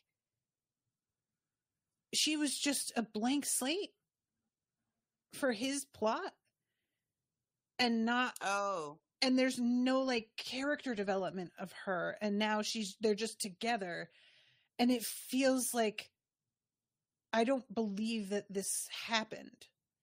I'm not buying it. You have to show me some of what transpired for me to believe that the woman who reacted to him the way she did for so long with what seemed like contempt and disgust would not only go on a date, but then apparently sleep with him, and that Nate would be self-possessed enough to like... That one moment they showed us of him bringing her the box to ask her out on a date, you're telling me that wasn't enough for you? You know? That's literally all the show gave us, was him carrying this wonderful box he created to get smushed by the traffic when he falls. That was the last thing we saw, was her agreeing to go out with him. You're telling me that wasn't enough? It's like she's just like a prize he's getting. You know what I'm saying? Something that he's finally getting. He's earned. The show is trying because to tell he has done his like some self-exploration here, which I would argue he hasn't really. I don't think we're there. I don't think we're there at all. I don't know what they're doing, and I don't think the interactions we see with her in this episode give me any better idea who she is as a person. I'm very curious for you to get through the rest of the season about that. There's some things I want to say about this, but I can't because they would be very spoilery if you knew my opinion on this. But we will put a pin in this and we will come back to it because I have very, very strong feelings about it. Okay. And that's all I can say just now. But remind me to I'm sending you a picture of who I see every time I look at Jaime's face, by the way. For those who aren't RoShawn picking up her cell phone, which just got a text, it is the Squidward after getting plastic surgery image for another SpongeBob reference. This is what Jaime looks like before. Damn, take that back. He looks like that. Don't you lie to me. Don't even play with me. Oh, Stacey in the chat is talking about Keeley. My take was that she feels out of her league when she was doing promo for the club. She was more comfortable. She knows the team and is friends with Rebecca. That's another good point. I mean, it could, but again, I don't feel like the show is like, they're not giving me that. We're theorizing things, which makes sense, but are not in the text. But sorry, you were talking about Squidward and Jaime. Oh, I was going to just say I've seen that meme, that image before, and I didn't realize that was Squidward after plastic surgery. I've just seen that image. I had no idea that's what it was, though. It's very unsettling. It is, right? But the thing with Jade, so we have them waking up in the morning, and I really do love that she's just like, did you get up and take a shower and shave and brush your teeth? Like, yep. Get back into bed. Yeah. He also went to the flat next door to use the toilet. So when she gets up and she just goes pee like a normal fucking human being, he's a little bit in awe that she's just like gonna go pee and just do that. She's just like a regular person who's not riddled with all of these deep insecurities and needs to play like a lot of games and also pretend, because like I've done this myself, back in the day, but like getting up and makeup, washing, all that shit, and then getting back into bed, that is, I am not comfortable with just being who I am. Yep. Right? I'm not ready for this level of intimacy that we have found ourselves in.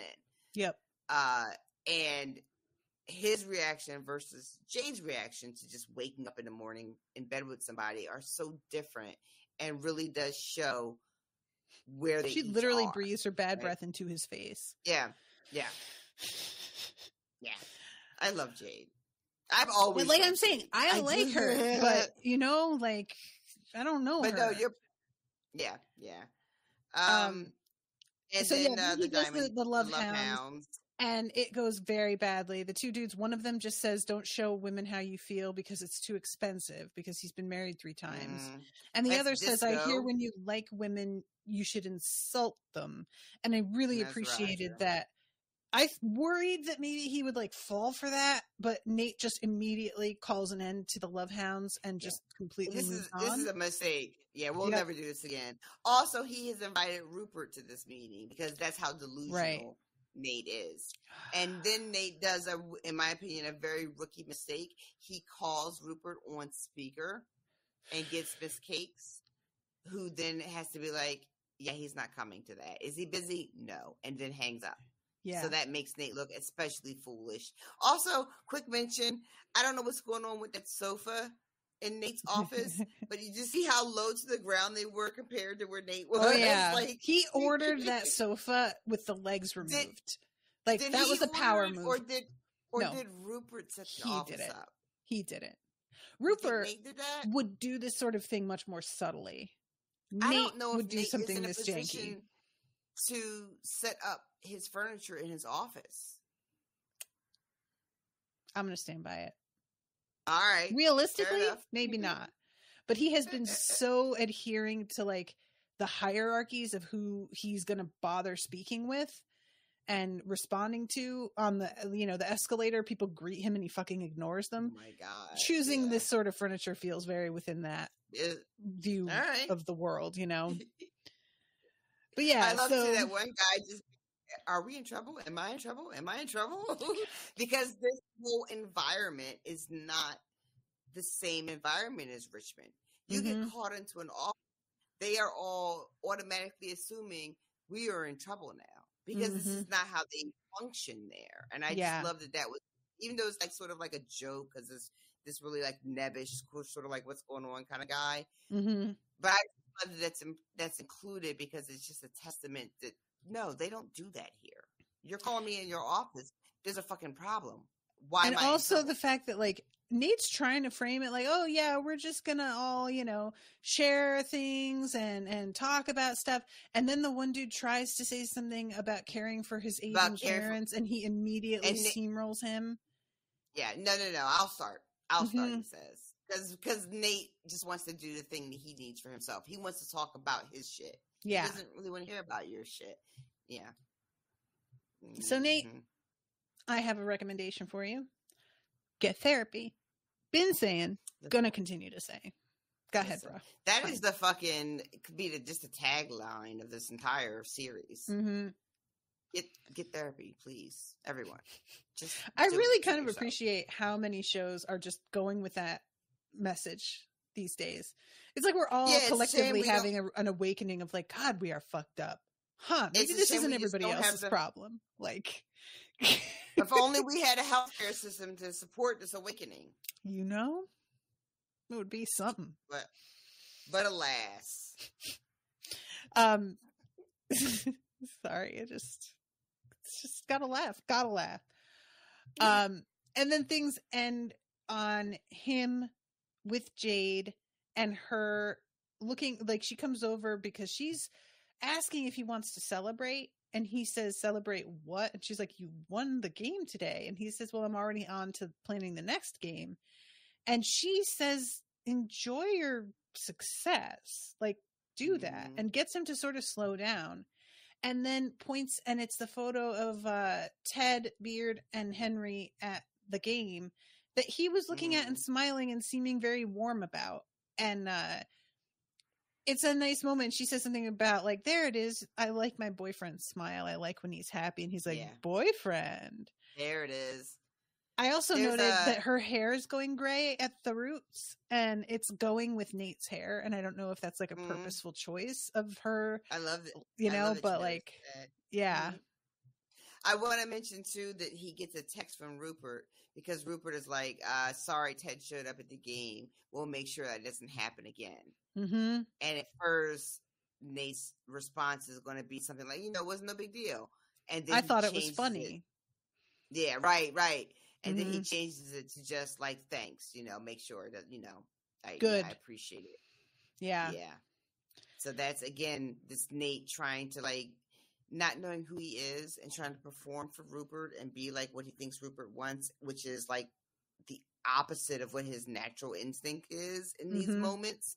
Mm-hmm. And we're going to, like, we can talk after the Crowdcast ends, but I'm curious how much longer you think he will be able to maintain this. Like, what do you think happens? Because we are seeing this conflict with Nate, right? Yeah. He is not where he needs to be. Whether he needs to be back with Richmond or not is off the table. But this thing with Rupert and this team is not reconciled to who he probably is meaning to be. What do you think that looks like for the rest of this season? The thing that keeps coming up for me is because something has to sort of push him over the edge to the point where he realizes this is unsustainable for me. And I don't know what that would be. I feel like it has to be either my instinct is Rupert being really shitty to Ted in some way that gets Nate feeling defensive. Good. Because that's something that can happen where you're kind of feeling like better towards someone, but you don't realize that your opinion of them has improved until you hear a person shit talking them, and then all of a sudden you're like, wait, no. Yeah. So that I could see, but it would require a level of courage from him to confront Rupert about it, and I don't know what would push him to it because he's so insecure, and he's got some confidence with his relationship with Jade, and I'm feeling like the show is trying to use this as like a lever to make me think, okay, now he's beginning to shift. He has this relationship. He feels more confident in this, and it's lending him more of a sense of certainty and stability that he's got his feet on the ground and somebody who is genuinely supportive of him. And I don't dislike that. It's just because of how quickly it's happened that it feels a little bit artificial. But I really,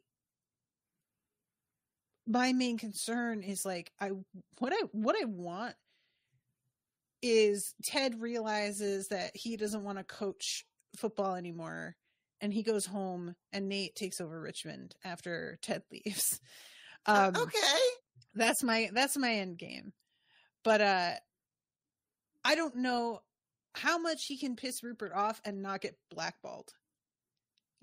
Like it depends on how much power Rupert maintains. Yeah, and Nate's on such a win streak. Everybody is impressed with him. I like to think there's not a lot Rupert can do when he's got a public record this good.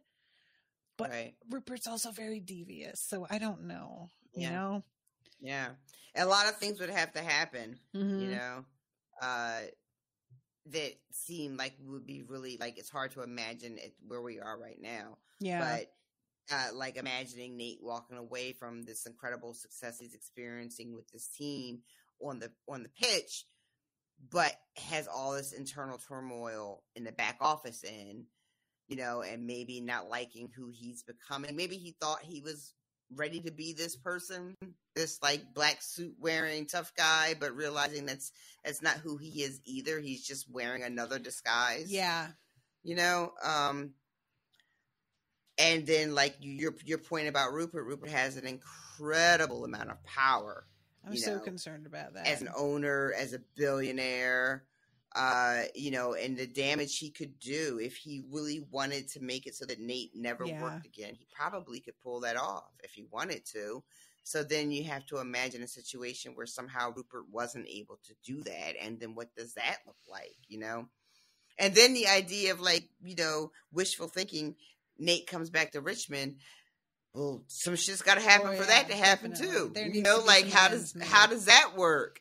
What does that look like?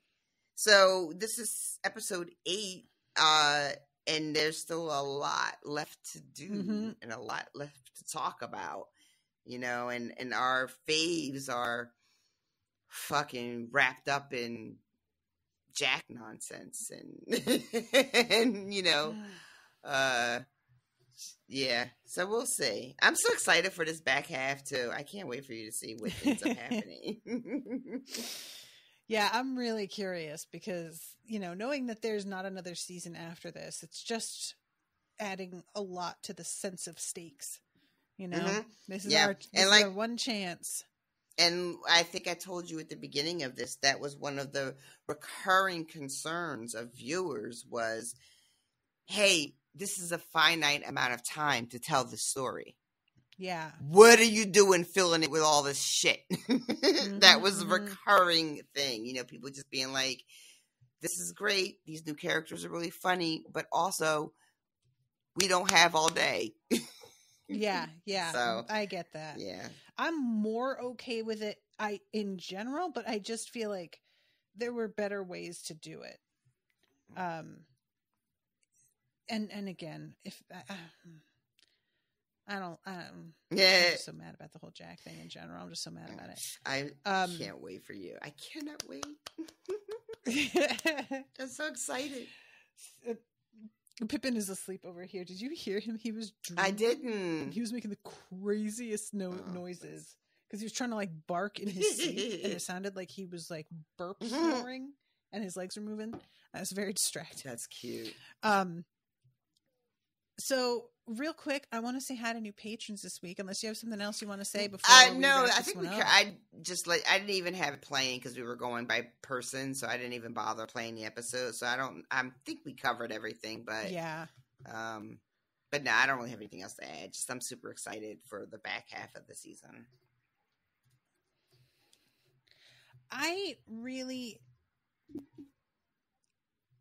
I'm surprised at how little Roy we're getting too, because I thought we were going to have more of him working on himself, and we've gotten so little. So that's another thing that they've got to like either address that he needs to, and he is, or have it be sort of him saying, this is just who I am, and sitting back.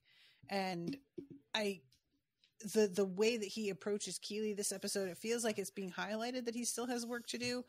But we're not really like getting anything but these tiny little moments. So that's curious. I don't know. Maybe next episode we'll get more about him. But, okay. So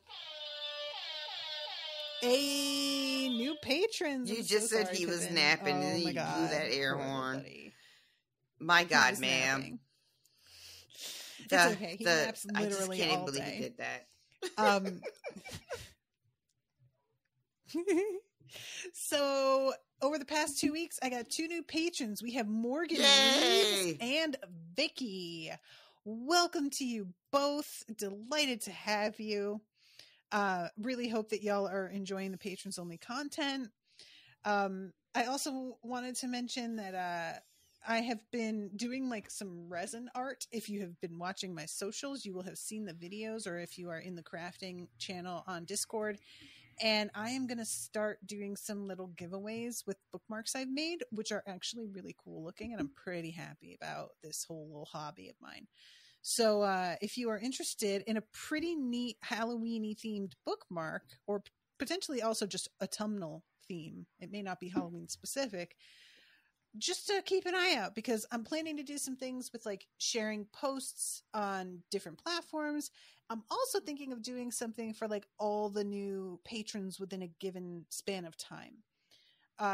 So I'll just keep y'all apprised, but I just wanted to put it out there because I'm excited about it.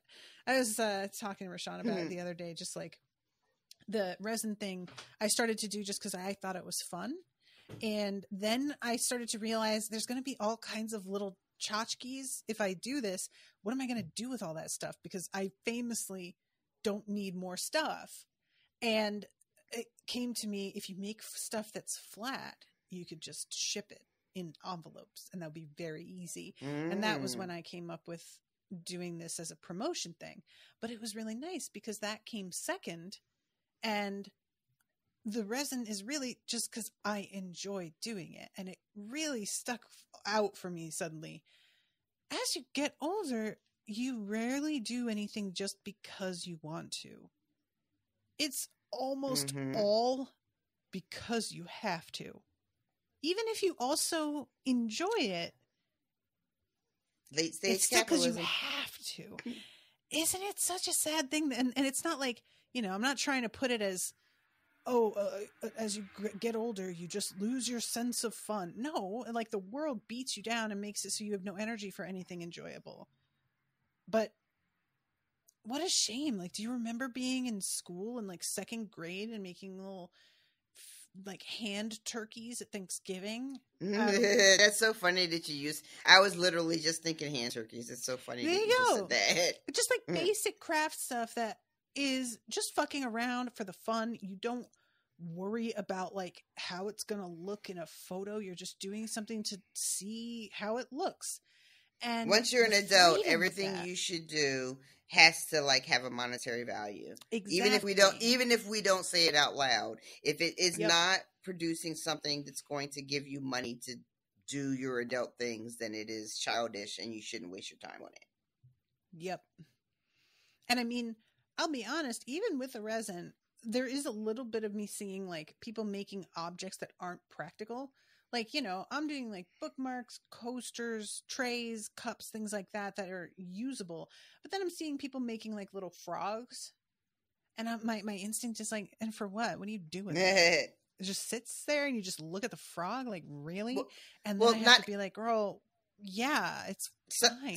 Some people have room for extra stuff. Yeah, I don't have that kind of room. Everything is every surface is spoken for in my fucking office. But yeah, it's just so I've been really enjoying getting to be creative again. I tried to do like the cookie decorating in this vein, but once again, you just end up with a bunch of cookies, and then what? Like the resin's turning out to be a real answer to those questions. It's working out. So anyway, I'm not amazing at it yet, but I am feeling pretty confident and looking forward to showing you guys some of the cool things that I'm planning on, because I have some ideas and I have a Cricut and I have polymer clay. And that means I am a triple threat and cannot be stopped. All right. Well, thank you guys all so much for listening. We love you. If you want to support the show, go to patreon.com/unspoiled and sign up. And if you don't want to become a paying patron, but you just want to stay abreast of what's going on, go to patreon.com/unspoiled and go to the free member of the community button, which is below the tiers. And you can just, follow us that way. And that's everything. All right, kids. We love you. Until next week. Toodaloo, motherfuckers. Bye, guys. No, my hands won't be tied down, and I will not lay them down, 'cause I can finally see the truth. So simple but so clear, accepting the ocean's depths were out of reach for me and you. If you're coming up for air, breathing in, you know I'll be there when you first begin. And when everybody's telling. That was an Unspoiled Network podcast.